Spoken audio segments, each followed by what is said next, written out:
Bismillahirrahmanirrahim. Assalamualaikum students. Okay, so in our today's class, we are going to discuss the topic common stock. Common stock are the stocks of an organization that never matures or residual owners of the business. ठीक है. हम common stock के बारे में हम लोगों ने पहले डिस्कस किया था कि कॉमन स्टॉक एक्चुअली हमारे पास जब हम कभी भी कोई भी कंपनी के जो शेयर्स होते हैं, जो भी उसका कैपिटल होता है, वो उसको छोटे छोटे पार्ट्स में डिवाइड करके जनरल पब्लिक को ऑफर कर देता है, ठीक है, ताकि जनरल पब्लिक जो है उसको क्या कर ले, बाय कर ले. अच्छा, जनरल पब्लिक को जो स्टॉक्स हम लोग ऑफर करते हैं वो उसको हम दो पार्ट्स में डिवाइड करते हैं. वो दो तरह के स्टॉक हो सकते हैं जो शेयर्स होते हैं. एक आपके पास कॉमन स्टॉक होता है और एक हमारे पास प्रेफर्ड स्टॉक होता है. In our last class we have discussed about preferred stock. Preferred stock क्या होता है, उसकी फीचर्स क्या होती हैं, वो सारी चीज़ें जो थी हम लोग ऑलरेडी डिस्कस कर चुके थे. ओके, देन हम लोगों ने उसके न्यूमेरिकल क्वेश्चंस को भी सॉल्व कर लिया. अब हम लोग डिस्कस करने जा रहे हैं कॉमन स्टॉक को. तो सबसे पहले देख लेते हैं कॉमन स्टॉक एक्चुअली होता है कि कॉमन स्टॉक नेवर मैच्योर्स या residual honours of the business. ठीक है, कॉमन स्टॉक वो स्टॉक होता है जो कि कभी मैच्योर नहीं होता. हमने जब बॉन्ड्स को डिस्कस किया था तब भी हमने ये डिस्कस किया था कि बॉन्ड्स की अगर मैच्योरिटी होती है, से फॉर एग्जाम्पल इट्स मतलब 1 मंथ है, 3 मंथ्स है, 1 ईयर है, 10 ईयर है, ठीक है, 20 years, 50 years, 100 years could be. ठीक है, लेकिन एक स्पेसिफिक टाइम पीरियड होगा जिसके बाद वो मेच्योर हो जाएंगे. ठीक है, मतलब कंपनी वो अपने बॉन्ड्स को खरीद लेगी और जो भी उसकी अमाउंट होगी वो उसको पे बैक कर देगी उसके क्रेडिटर्स को. अच्छा, अब यहाँ पर प्रेफर्ड स्टॉक में भी हमने कहा था उसके अंदर कॉल फीचर भी हो सकती है और नॉट कॉल फीचर भी हो सकती है. ठीक है, मतलब company can desire to call back the stocks और कैन मतलब नॉट बी. कंपनी चाहे तो उसको कॉल बैक कर ले, चाहे तो उसे कॉल बैक ना करे. अगर कॉल बैक करेगी तो कॉल बैक फीचर लगाएगी और अगर नहीं, अगर नहीं करेगी तो नो कॉल फीचर होगा. कॉमन स्टॉक्स बेसिकली कभी भी मेच्योर नहीं होते. ठीक है, ये एक बार कंपनी अगर इशू कर देती है उसके बाद ये बिल्कुल वैसे ही जैसे आप कोई प्रोडक्ट है कंपनी ने इशू की, तो उसके बाद अगर आपको पैसों की जरूरत है, आप उस प्रोडक्ट को सेल भी करना चाहते हैं, कुछ भी करना चाहते हैं, तो फिर हम क्या कर सकते हैं, फिर हम उसको उस प्रोडक्ट को किसी और को तो सेल आउट कर सकते हैं, लेकिन आप डायरेक्टली जाके उसे कंपनी को नहीं कहते कि इसे मुझसे बाय बैक कर लो, मुझे पैसे चाहिए या वगैरह वगैरह कुछ भी. तो कॉमन स्टॉक भी बिल्कुल ऐसे ही होते हैं. जब एक बार कंपनी उसको इशू कर देगी उसके बाद वो स्टॉक एक्सचेंज पे ट्रेड होते रहेंगे. आपको लग रहा है कि प्रॉफिटेबल नहीं है, आप उसको बेच दें, आपको पैसों की जरूरत है, आप उसको सेल आउट कर दें, कोई भी इशू है, कोई भी रीजन है, आप उसको सेल कर सकते हैं, लेकिन आप उसको कंपनी को क्लेम नहीं कर सकते कि इसको जो है वो बाय बैक करें मुझसे. ठीक है, इसलिए कॉमन स्टॉक हमेशा क्या होता है, दैट नेवर मैच्योर्स. अच्छा, यहाँ पे हमारे पास क्या आता है next, dividend discount model. Dividend discount model के अंदर बेसिकली इसमें हम लोग डिस्काउंटिंग ही कर रहे थे ना पहले भी. मतलब एक रिटर्न से फॉर एग्जांपल प्रेफर्ड स्टॉक के ऊपर प्रॉफिट आ रहा था या कॉमन स्टॉक के ऊपर सॉरी बॉन्ड्स के ऊपर इंटरेस्ट आ रहा था, तो हम बेसिकली इसकी प्रेजेंट वैल्यू फाइंड आउट करते थे. उसके लिए हम क्या करते थे, हम उसकी डिस्काउंटिंग करते थे. ठीक है. अच्छा, डिस्काउंटिंग के लिए अब हम लोग उसको डिस्काउंट करते थे और डिस्काउंटिंग के लिए अब यहाँ पे हमारे पास तीन, ये कॉमन स्टॉक के अंदर डिविडेंड डिस्काउंटिंग मॉडल के तीन अजम्पशंस हैं. एक हमारे पास है नो ग्रोथ, एक हमारे पास है कांस्टेंट ग्रोथ और एक है growth with phases. No growth के अंदर क्या होता है कि कभी भी वो ग्रोथ होती ही नहीं है. ठीक है, वही एक्सपेक्ट वो कॉमन स्टॉक कभी भी ग्रो नहीं करेगा. कांस्टेंट ग्रोथ का क्या मतलब, for ever grow at a certain rate. एक स्पेसिफिक रेट मौजूद होगा जिसके ऊपर वो हमेशा ही ग्रोथ होगी. और ग्रोथ फेजेस के अंदर डिफरेंट फेजेस होते हैं ग्रोथ के. ठीक है, मतलब कि फर्स्ट 3 ईयर्स में वो से फॉर एग्जांपल 5% करेगा इंक्रीज, अगले 3 ईयर्स में वो 10%, उससे नेक्स्ट में 15% एंड सो ऑन. मतलब उसमें डिफरेंट फेजेस हो सकते हैं. ये जो ग्रोथ फेजेस वाला पोर्शन है ये शायद हम कंप्लीट ना करें, लेकिन हम जो बाकी वाले दोनों पोर्शन होंगे इसको जो है हम लोग इसको देख लेते हैं.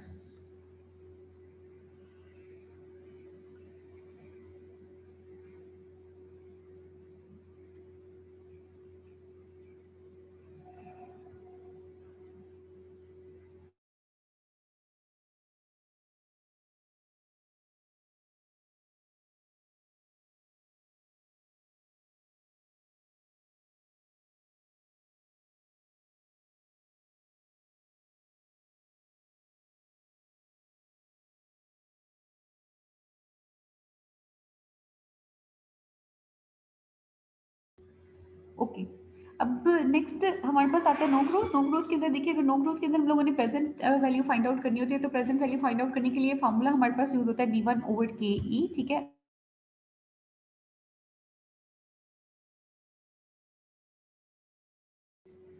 ओके। तो हमारे पास फॉर्मूला क्या होता है, D one over T E. D one के लिए हमारे पास जो यूज होता है, डी वन अब क्या है, डी वन इज बेसिकली उसके लिए ये फार्मूला भी मौजूद है। हम डी वन देख लेते हैं। डी वन क्या है, dividend at the end of the year, ठीक है, मतलब वो डिविडेंड जिसको eight the end of the year announce किया जाता है, ठीक है। और डी नॉट क्या है, most recent announce dividend. Most recent का मतलब है जो कि मोस्ट रिसेंटली अभी अभी अनाउंस हुआ डिविडेंड, उसको डी नॉट कहते हैं। डी वन का मतलब होता है dividend announce eight the end of the year. कि ई बेसिकली आपका क्या, रिक्वायर्ड रेट ऑफ रिटर्न, और जी आपका हमारे पास क्या होता है, ग्रोथ रेट। डी वन को फाइंड आउट करने का हमारे पास एक फार्मूला होता है। डी वन का फार्मूला क्या है, D not into one plus D. Question में आपको डायरेक्टली डी वन भी गिवन हो सकता है, क्वेश्चन में आपको डी नॉट भी गिवन हो सकता है। अगर डी नॉट गिवन होगा तो उसको हम क्या करेंगे, D not into one plus D करके डी वन कैलकुलेट करेंगे। और उसकी डिस्काउंटिंग करने के लिए हम क्या करेंगे, डी वन ओवर के ई, डी वन ओवर के ई करेंगे तो वो उसका प्रेजेंट वैल्यू आ जाएगी, ठीक है। अगर वो आपसे वो सेकंड फीचर की बात करते हैं कांस्टेंट ग्रोथ की, तो कांस्टेंट ग्रोथ में फार्मूला हमारे पास क्या होता है, v is equals to D one over K E minus D. Same यही वाला फॉर्मूला जो यहाँ पे डी वन ओवर के ई था ना, यहाँ पे हम क्या करते हैं, डी वन के over K E minus D, उसका जो ग्रोथ रेट होता है उसमें से हम क्या कर देते हैं, माइनस कर देते हैं। और डिस्क्रिप्शन वही है, बी आपके पास बेसिकली वही प्रेजेंट वैल्यू है, इंट्रिंसिक वैल्यू है। डी वन आपके पास वही dividend announced eight the end of the year है, उसका फॉर्मूला वही है, D not into one plus D. D not आपका क्या है, मोस्ट रिसेंट अनाउंस्ड डिविडेंड, और वन प्लस डी आपके पास क्या है, ग्रोथ रेट आ गया है। और कि आपके पास क्या होता है, रिक्वायर्ड रेट ऑफ रिटर्न। ये सारी चीजें आपको क्वेश्चन में गिवन नहीं होंगी। अच्छा, another thing which is noticeable over here is to is to check that yield on common stock. अच्छा, यील्ड का मतलब होता है रिटर्न। कॉमन स्टॉक के ऊपर आपको रिटर्न किस तरह से मिल सकता है, उसके रिटर्न के दो सोर्सेज होते हैं, ठीक है। जनरली शायद हमने पहले भी डिस्कस किया था। डेफिनेटली देखो, अगर हम किसी जगह पे इन्वेस्ट कर रहे हैं, स्टॉक्स वगैरह में इन्वेस्ट कर रहे हैं, तो एक तो हमें रिटर्न जो मिल रहा है that is in the form of dividend, ठीक है, अभी डिविडेंड वहां से आएगा। और दूसरा क्या है, प्राइस गेन। देखो, आज एक सिक्योरिटी मैंने बाय कर ली है, उसके ऊपर मुझे डिविडेंड्स मिलते रहेंगे, वो भी मेरा गेन है। अच्छा, डिविडेंड कंप्लीट होने के बाद जब बाद में मुझे वहाँ पे वो होना शुरू होगा, डिविडेंड कब भी मिलते रहेंगे। और से फॉर एग्जाम्पल आज मैंने सिक्योरिटी खरीदी है और उसको मैंने 5 साल के बाद या 3 साल के बाद बेचा है, तो उसको प्राइस भी तो इंक्रीज हो जाती है ना। एक घर आज मैंने जो खरीदा है, ठीक है, से फॉर एग्जाम्पल वो 10 लाख है, अगर आज के साल बाद या 2 साल बाद उसको सेल करती हूँ, उससे फॉर एग्जाम्पल वो 12 लाख का सेल हो जाता है, 13 लाख का सेल हो जाता है। तो दो तरह की गेन आपको जब भी कोई कैपिटल इन्वेस्टमेंट होती है, उसमें दो तरह का गेन मिलता है। एक तो ये जो प्रॉफिट जो आपको मंथली मिल गया, ठीक है, that could be in the form of like, अगर बॉन्ड्स होगा तो इंटरेस्ट की फॉर्म में मिल जाएगा। अगर आपके पास ये होगा प्रेफर्ड स्टॉक है तो प्रेफर्ड डिविडेंड के तौर पे मिल जाएगा, कॉमन स्टॉक है तो डिविडेंड के तौर पे मिल जाएगा, ठीक है। और सेकंड क्या है, प्राइस गेन, ठीक है, मतलब उसको हम कैपिटल गेन भी कहते हैं, ठीक है। तो basically yield on common stock के दो सोर्सेज हैं, एक्सपेक्टेड डिविडेंड यील्ड, उसको अगर वो कैलकुलेट करना चाहे तो हम कहते हैं D one over P not. P not अब क्या है, P not is your market price, P not हमारी मार्केट प्राइस होती है, ठीक है। D one over P not करके उसको 100 से मल्टीप्लाई करके आपका डिविडेंड यील्ड आ जाएगा।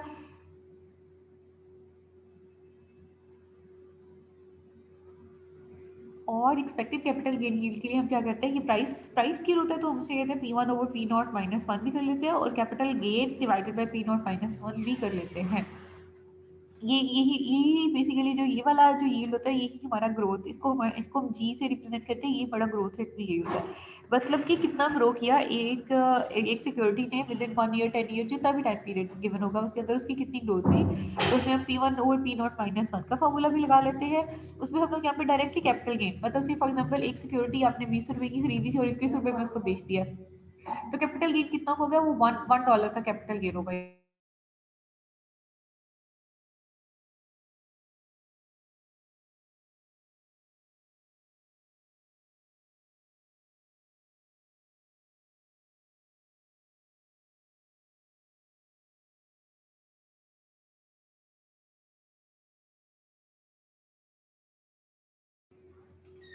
ओके।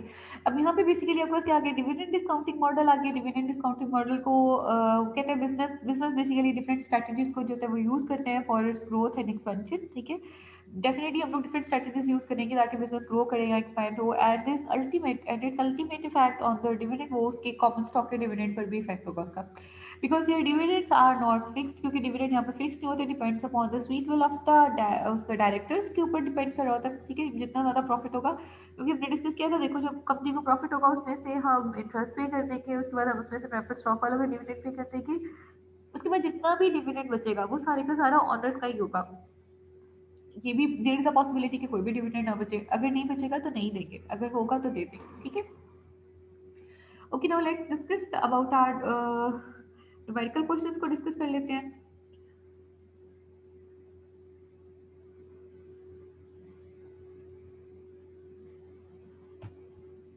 प्रॉब्लम नंबर 4 है हमारे पास।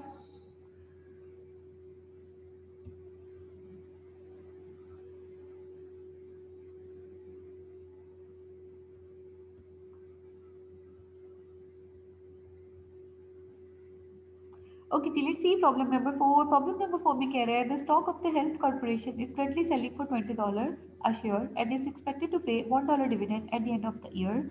कहते हैं हेल्थ कॉर्पोरेशन का जो स्टॉक है वो करंटली $20 पर शेयर के ऊपर सेल हो रहा है and expected to pay $1 dividend. अच्छा, अभी अभी जिसके ऊपर सेल हो रहा है वो प्राइस, ये उसकी मार्केट प्राइस है, ठीक है। मतलब अभी वो किसी में सेल हो रहा है, वो कहता है कि currently selling $20 a share and expected to pay $1 dividend at the end of the year. At the end of the year का मतलब कौन सा डिविडेंड है, दिस इज D1, ठीक है। If you bought the stock now and sold it for $23 after receiving the dividend, कहते हैं अगर आप स्टॉक आज परचेज कर ले, मतलब $20 के ऊपर उसको परचेज कर ले, उसके बाद उसके ऊपर डिविडेंड ले लें $1 का और उसके बाद उसको $23 में मार्केट में जाके सेल कर दें, what rate of return would you earn, आपको क्या रेट ऑफ रिटर्न मिलेगा। बेसिकली वो आपसे यहाँ पे आपका रिक्वायर्ड रेट ऑफ रिटर्न पूछ रहा है, वो आपसे यील्ड ऑन कॉमन स्टॉक पूछ रहा है। अभी हमने यील्ड ऑन कॉमन स्टॉक के बारे में बात की थी कि यील्ड हमारे पास दो सोर्सेज से आता है, एक हमारे पास होता है कैपिटल गेन और एक हमारे पास होता है डिविडेंड गेन। जो डिविडेंड, अब यहाँ पे जो डिविडेंड गेन है वो $1 का है और जो कैपिटल गेन है वो देखो 20 में परचेज करना है और 23 में सेल करना है, तो $3 का हमारे पास कैपिटल गेन होगा। सॉल्व कैसे करेंगे क्वेश्चन को। पी नॉट आपके पास आ रहा है $20, डी वन आपके पास आ रहा है $1, पी वन आपके पास कितना है $23 का, के आपने फाइंड आउट करना है। हम यहाँ पे निकालेंगे expected dividend yield. Expected dividend yield आपके पास वो D1 ओवर पी नॉट, वो हमारे पास D1 था $1 का, पी नॉट 20 मल्टीप्लाई बाई 100 करके 5% आ गया। कैपिटल गेन यील्ड निकालना है, कैपिटल गेन यील्ड के लिए $3 का हमें कैपिटल गेन हमें मिला था, 20 के ऊपर उसको डिवाइड करेंगे। आप उसको P1 ओवर पी नॉट -1 करके भी कैलकुलेट करेंगे तो भी 15% ही आएगा। और अब के लिए क्या है, हम इन दोनों को ऐड अप कर दें, 5% प्लस 15%, तो आपका आंसर भी कितना आ जाएगा 20%। और मैंने आपसे कहा था P1 ओवर पी नोट, अगर P1 ओवर पी नोट और -1 करके कैलकुलेट करेंगे 23 बाई 20 -1, तो भी ये 15% ही आएगा।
Okay, the next question is problem number 10। तो प्रॉब्लम नंबर 10 को भी देख लेते हैं।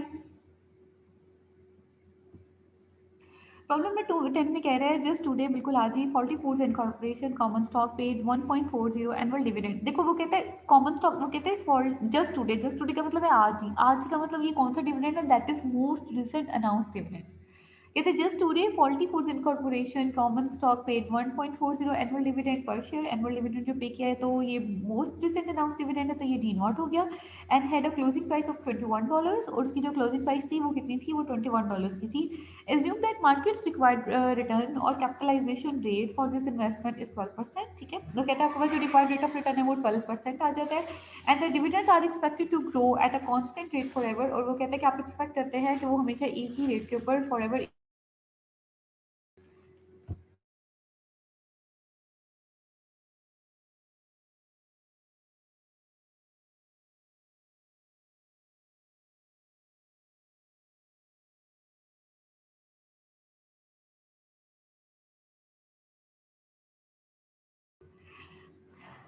Okay, sorry, okay, faulty foods and corporation ने आज ही basically most recent announce dividend आ गया, that was of 1.40 annual dividend per share and had a closing price of $21, और जो क्लोजिंग प्राइस थी वो $21 की थी।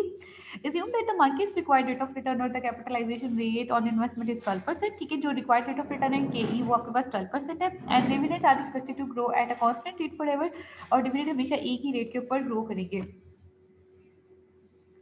तो यहाँ पर बाद में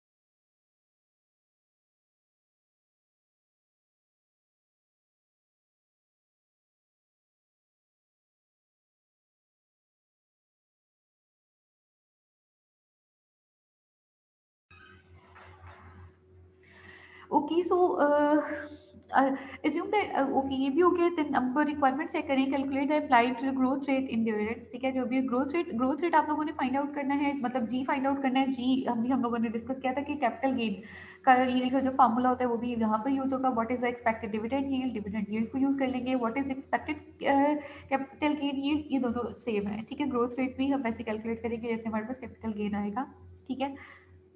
okay so let's start our question. Question में आपको बताया डी नॉट आपको पास $1.40, पी नॉट उसने आपको बताया $21 का, और के आपको बताया 12%। एन का उसने तो यहाँ पे होगी इन्फिनिटी ही होती है, क्योंकि ये तो कभी भी मैच्योर नहीं होता। तो रिक्वायरमेंट्स के अंदर देखिए, पहले हम जी फाइंड आउट करना है। तो हम यहाँ पे हम कहते हैं वी इज इक्वल टू, जो उसने कॉन्स्टेंट ग्रोथ का हमें फॉर्मूला बताया था, हम कहते हैं V is equal to D1/KE - D आता है।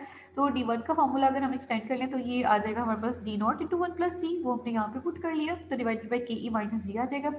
अब यहाँ पे हमारे पास वी भी मौजूद नहीं है, हमारे पास जी भी नहीं है, हमारे पास जस्ट क्या मौजूद है, के मौजूद है और D0। तो हम इसको अप्लाई नहीं कर सकते, इसलिए हम वी को रिप्लेस कर लेंगे किसके साथ, P0 के साथ। क्योंकि वो जस्ट टुडे की बात करें ना, कि आज ही उसने ये डिविडेंड पे किया और आज ही उसकी जो है वो प्राइस है, तो हम उसको उसकी करंट जो उसकी बिल्कुल आज की प्राइस है ना, उसके साथ उसको रिप्लेस कर लेंगे। तो ये आपको क्या आ जाएगा, 21/1 आ जाएगा। तो D0 आपको 1.40, 1 + G, के ई आप हमारे पास मौजूद था 12%, तो 0.12 आ गया माइनस जी के साथ। अब हम इसको क्रॉस मल्टीप्लीकेशन कर देते हैं, 21 के साथ ये उस तरफ चला जाएगा और 1.40 के साथ ये यहाँ पर आ गया। इक्वेशंस की दोनों साइड को सॉल्व करते हैं तो आपके पास ग्रोथ रेट आ जाता है, that is your 5%। Growth rate आपके पास कितना आ जाता है, 5%। इसको सॉल्व करके देखिएगा, अगर ये इक्वेशन सॉल्व करने में किसी भी स्टूडेंट को प्रॉब्लम हो तो मुझे बता दीजिएगा। नेक्स्ट आपसे कहते हैं एक्सपेक्टेड डिविडेंड यील्ड। अब आप उसको डिविडेंड यील्ड बताएंगे, तो डिविडेंड यील्ड का फॉर्मूला D1/P0 है हमारे पास। D1 के लिए हमारा हम फॉर्मूला यूज करते हैं D0 × 1 + G।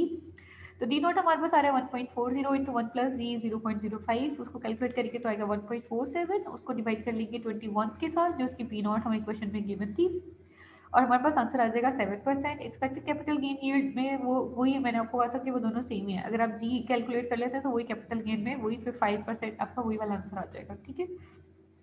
ये तीनों रिक्वायरमेंट्स आपकी सॉल्व हो जाएंगी। नेक्स्ट अब आपके पास है प्रॉब्लम नंबर 14। प्रॉब्लम नंबर 14 में आपसे कह रहे हैं, Coca-Cola company just finish making an annual dividend payment of $2 a share, ठीक है। जस्ट फिनिश का मतलब है मोस्ट रिसेंट अनाउंस्ड डिविडेंड। अभी अभी जस्ट फिनिश का अभी फिनिश किया, जिसका मतलब है ये मोस्ट रिसेंट अनाउंस्ड डिविडेंड है। और common stock, it's common stock dividend has been growing at an annual rate of 10%, ठीक है। कहते हैं जो कॉमन स्टॉक थे वो 10% के ऊपर ग्रो कर रहे थे, ये ग्रोथ रेट बता दिया।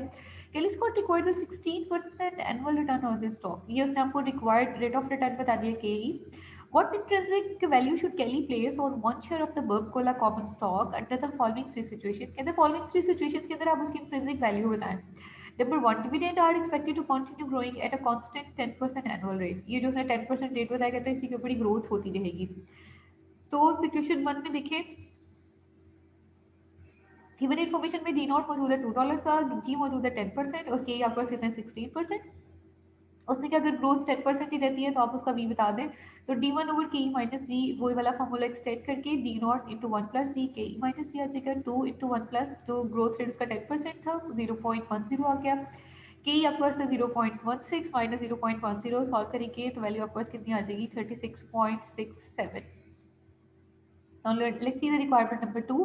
कहते हैं the annual dividend growth rate is expected to decrease to 9% and to remain constant at that level। कहता है जो आपके पास annual dividend है ना, वो 9% पे डिक्रीज होकर 10 से 9% पे डिक्रीज हो जाएगा और फिर इस लेवल पर ही कांस्टेंट रहेगा। अच्छा, इसका मतलब है हमने ग्रोथ रेट कितना लेना है, 9%। तो एक्सपेक्टेड ग्रोथ रेट हमारे पास कितना है, 9%। तो वो बी उसी तरह से कैलकुलेट करेंगे, 2 × 1 प्लस जो जी था वहाँ पे पहले 10% की जगह में 9% पुट कर देंगे और 16% में से ये 9% माइनस करेंगे, ठीक है। और वैल्यू आपके पास कितनी आ जाएगी, $31। लास्ट में कहते हैं annual dividend growth rate is expected to increase to 11%। पहले वो डिक्रीज होकर 9% पे गया था, अब वो कहते हैं एक्सपेक्ट करें कि वो इंक्रीज होकर 11% पे चला जाएगा and to remain constant at the level, और वो इसी लेवल के ऊपर कांस्टेंट रहेगा 11% के ऊपर। देखिए एक्सपेक्टेड ग्रोथ रेट एट 11%, 2 × 1 + 0.11 आ जाएगा, 0.16 माइनस 0.11 उसको हम उसके साथ करेंगे और फिर जब वैल्यू दोबारा से कैलकुलेट करेंगे तो आपके पास आ जाएगी 14.44। इसके बाद हमारे पास डिफरेंट फेजेस के साथ है, इसको हम लोग या तो नेक्स्ट क्लास में डिस्कस करेंगे या फिर इस पोर्शन को स्किप कर देंगे। आप कॉमन स्टॉक के अंदर जितने भी हमारी थ्योरी और न्यूमेरिकल क्वेश्चन है उनको एक बार देख लें, अगर उसमें कोई कन्फ्यूजन है तो आज की क्लास में उसको डिस्कस करेंगे, अदरवाइज इंशाल्लाह फिर सी यू इन द पेपर इंशाल्लाह। टेक केयर स्टूडेंट्स, अल्लाह हाफिज़।